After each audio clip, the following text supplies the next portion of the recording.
Good day, everyone. This is Football Brief, and I remain your anchor, Wale Adebayo. In few days from now, the 2025-2026 Premier League season will kick off, and I know you are excited ahead of the new season. And in this edition, Football Brief will be giving you its top 6 finish, where the clubs will think will finish in the top 6 based on the analysis of the past transfer market.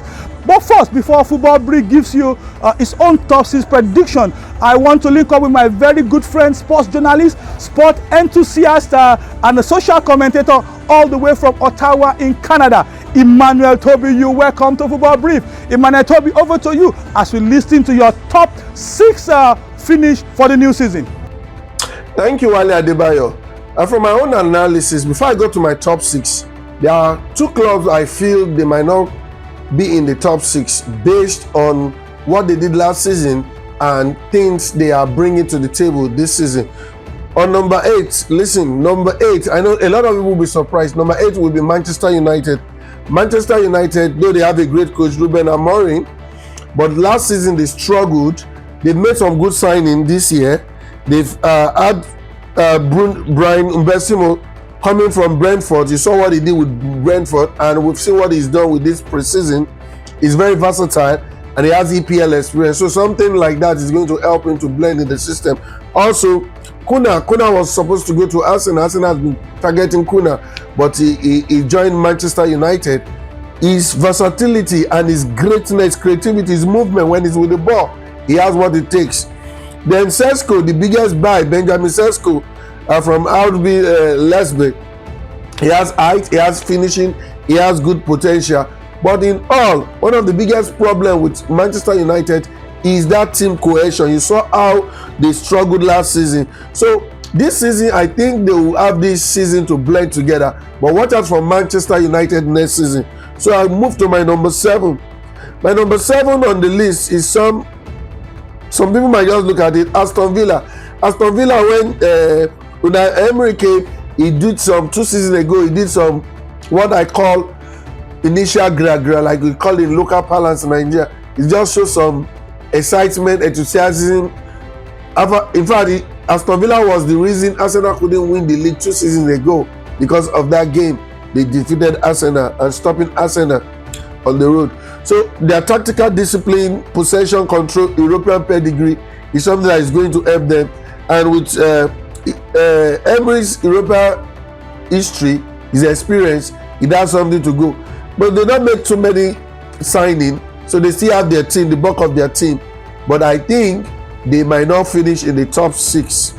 My number 6 is going to be a team that shows so much potential, but towards the end of the season, they fiddle at Newcastle.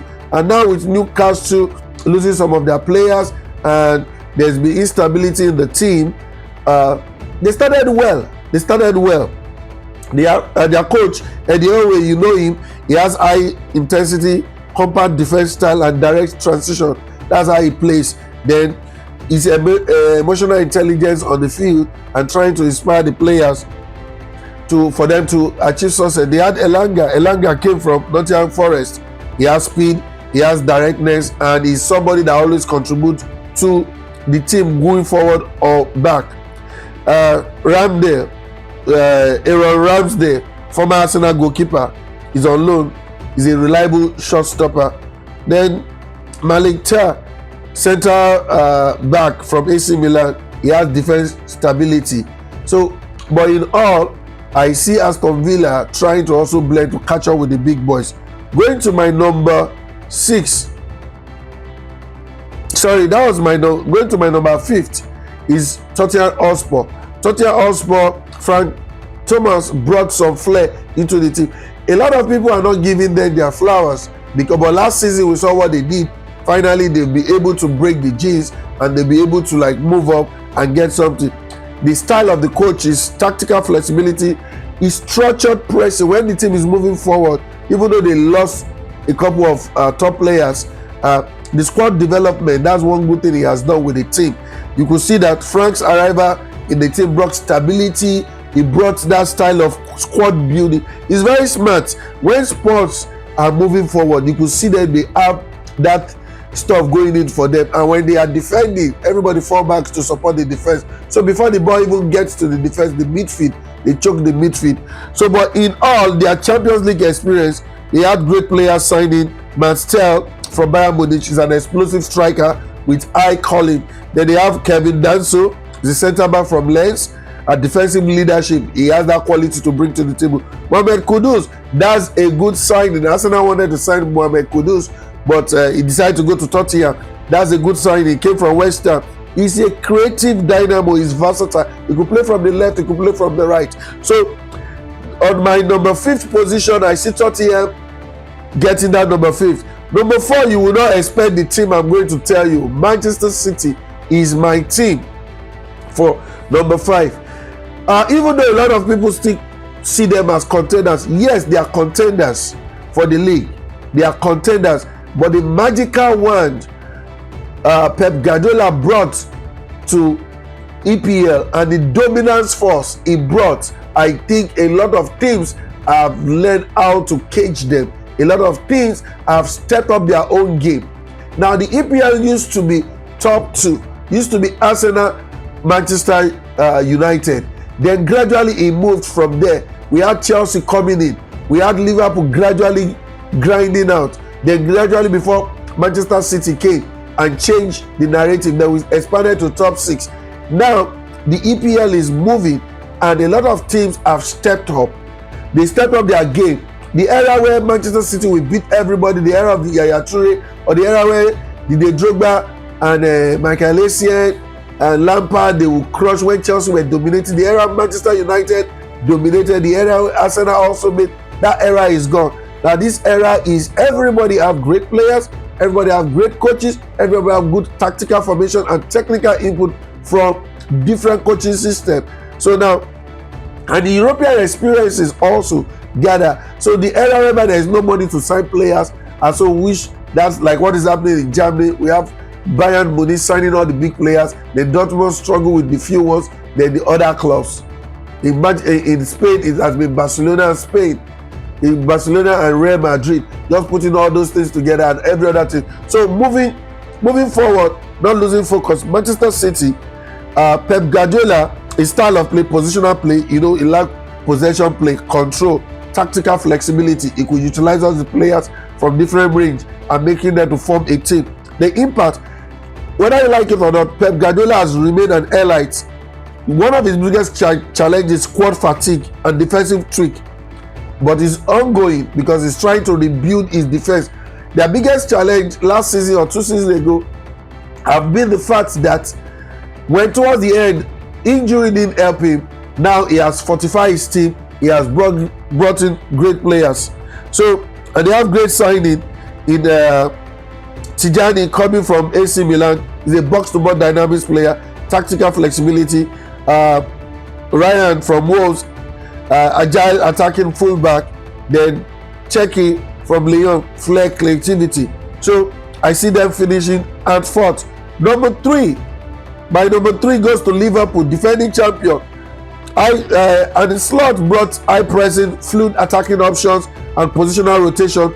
Slot is still building, whether you like it or not. His system is still settling, but the squad is energized and there's tactical versatility.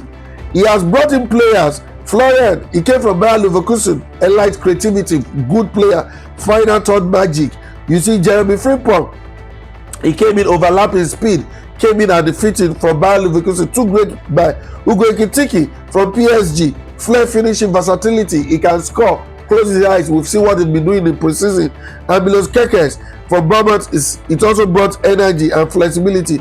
I go to my number 2. My number 2 will be Arsenal. If Arsenal step up their game, Arsenal is going to be the team to beat. For the past 3 seasons, they ended up being second because they don't have the bench to finish up the race. So they lack the water, they lack the energy, they lack the vibe, they lack all what it takes to finish up. But with Vico Gyökeres coming in from Sporting Lisbon, you could see he has consistency in front of goal, he has the power, he has the energy, and he's good with the head. Zubimendi, fantastic midfielder from Real Sociedad, tactical intelligence, ball rotation. And Noni Madueke coming in from Chelsea is direct and creativity, could play from the left, could play from the right. Then Mascoya coming from Valencia, defensive depth. You saw what he's playing in pre-season.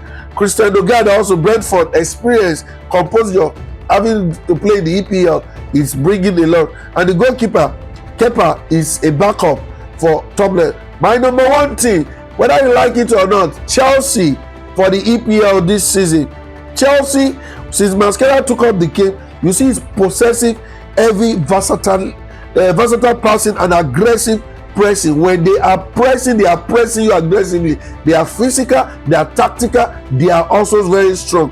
And Mascara is tactical ability and the youth development, the blend of the youth. He has transformed Chelsea from just a mere side to a cohesive title contending unit. You see what they play at the Club World Cup. You see what they play at the Conference League. And even in the EPL, they struggled, but they had good games. But their key signing for me, João Pedro from Brighton. He has experience playing in the EPL. So his intelligent movement and his link-up play, you see whenever he's linking up with the play, he's always forward. We saw what he did at the World Club in the US. William Palmeiras, Brazilian flair, future superstar. That's a good signing. We have Jamie from Bournemouth, explosive. No, Chelsea did good signing this season. Jorge Ato from fantastic player from Ajax. He's calm under pressure. He's ball play. He knows how to play. As a centre back, he can play better. Then Liam Delap, he has the experience already from Man City, physicality and area threat. So these are my top 6 for the EPL this season. Guys, drop your comments. That's mine. Thank you, Adewale Adebayo. What do you think? Welcome back. Thank you, Emmanuel. We've had your top 6 finished.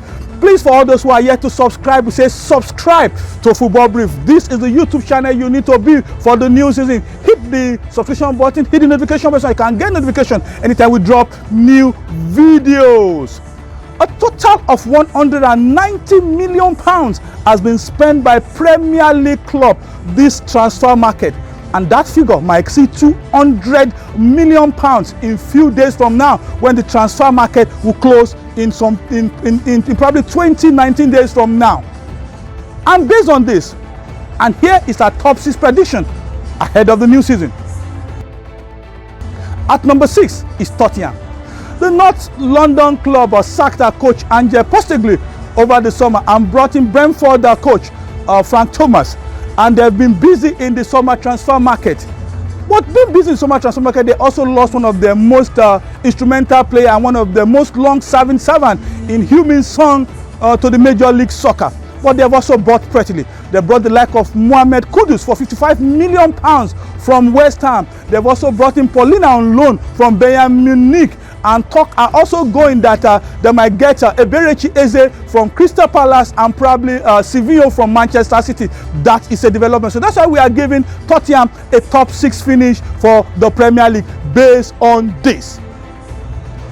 And on number 5 is Manchester United. And at number 5 is Manchester United. Ruben Amorim. We think Manchester United will finish in number 5.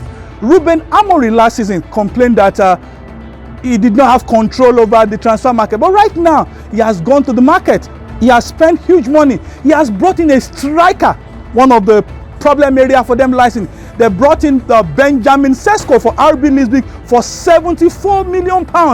Brian Mbeumo from Brentford for £71 million, and also Matthew Cunha from Wolves for almost £60 million.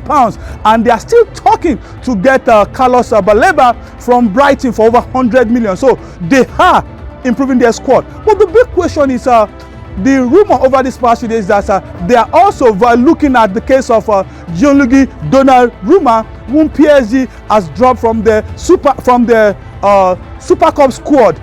Man United are looking for a new goalkeeper. But the question is, will they stick with Onana or go for Gianluigi Donnarumma? All these are still developments, but we pick Manchester United to finish in number 5. And at number 4, it's a prediction, is Manchester City. Manchester City has had a bit of quiet summer transfer. It is not the Manchester City we used to know that breaks bank for players. But right now they have some decent players. But one major team people thought they were going to replace was their midfield. Remember, they lost Kevin De Bruyne to Napoli. And Rodri, with the new development that is injured, they need to probably invest more in midfield. And they went and bought the like of Tiani Renda from AC Milan for over 43 million. Also, they brought in Rayan Chaki, the Lyon attacking midfielder, for over 34 million pounds. And also Ryan Etnuri from Wolves to probably fill in the right back position when Kai Walker left for Burnley. So we think Manchester City is at a rebuilding process, and they might probably finish just in the top 4. Number 3. Are you ready? The top 3. Number 3, I give it to Liverpool. Yes. Defending champions Liverpool, Football Brief is predicting will finish in the top 3 of the Premier League season. Why? One of the key areas we think they were going to probably invest much is in defensive area. And that was also exploring the Community Shield game against Crystal Palace. But with that saying, Liverpool also spent decently in the summer transfer market because they're one of the highest spender, bringing in the likes of Florian Wirtz from Bayer Leverkusen for a British record fee of 116 million pounds. And also they also bought a striker in Hugo Ekitike from Eintracht Frankfurt for 79 million pounds. They did they did good in the summer transfer market, but we still think the area defensively, Konate and Virgil van Dijk, it's still a bit suspect, and that's why we are giving them the 3rd position. Number 2, yes, I know Chelsea fan might come for my neck. Chelsea is a team in progress, a work in progress. Chelsea will finish 2nd this season. It's a prediction. Chelsea has done good business since their Club World Cup win. Remember Chelsea, Club World Cup champions. They brought in some decent players in the likes of Joao Pedro for 60 million from Brighton, the likes of Liam Delap for 30 million pounds.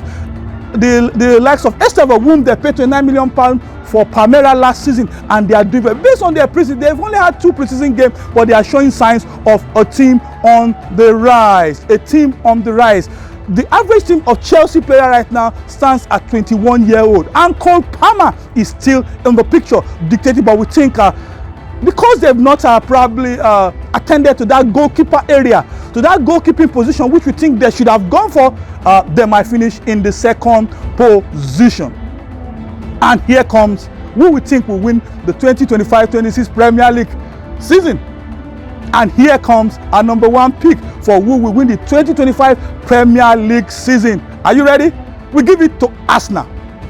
Arsenal Football Club, I know the Gunners will be jubilating right now. Remember we told you last year you need to buy a striker. And this year, Arsenal did not waste time. They probably went as far as getting Victor Gyökeres for 64 million pounds. The beast from Sporting Lisbon. And I think that is one area they have improved. Also midfield-wise, they are taking away the pressure from Martin Odegaard as they bought Martin Zubimendi for 60 million pounds from Real Sociedad, and I think that's an area they have improved, and they are bedding in some young players. So Football Brief is predicting that Arsenal will finish as Premier League winners for the 2025-2026 seasons. Remember, this is our prediction. What is your prediction? Let us hear from you in the comment section. Who do you think will finish in the top 6 of the Premier League season, the new Premier League season? Let us hear from you. I want to say a big thank you again to all our subscribers, all those who are subscribed to Football. We say thank you, God bless you. And for those who are yet to subscribe, what are you waiting for? Subscribe right now. Hit that notification button so when we drop new interesting breaking football news, you are the first to get it. I leave you with this word. Say whatever you know how to do best, keep doing it because the reward is coming your way. I remain Wale Adebayo, and I say see you on the other side of Football Brief.